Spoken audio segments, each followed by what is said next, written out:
testing na natin guys. Na-assemble na natin, tapos ipaparelease na natin ngayon to. Bali nagpalit tayo ng kwan dito, inayos natin yung head niya, tapos nagpalit tayo ng bagong block, tapos nagpalit din tayo ng bagong sigunyal kasi alanganin na yung sigunyal niya, kaya pinapalitan na rin natin. Tapos nagpalit na rin tayo ng fuel pump, ay kwan pala yung oil pump niya guys. Tapos testing na natin kung okay na siya. Yan o, okay na siya. Tapos ito, break in na lang to ng may-ari.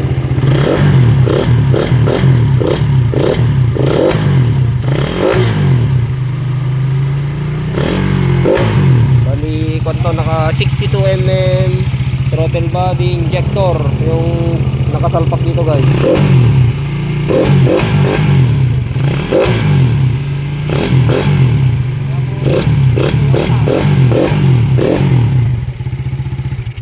Yan, okay na ulit. Sana okay ka na.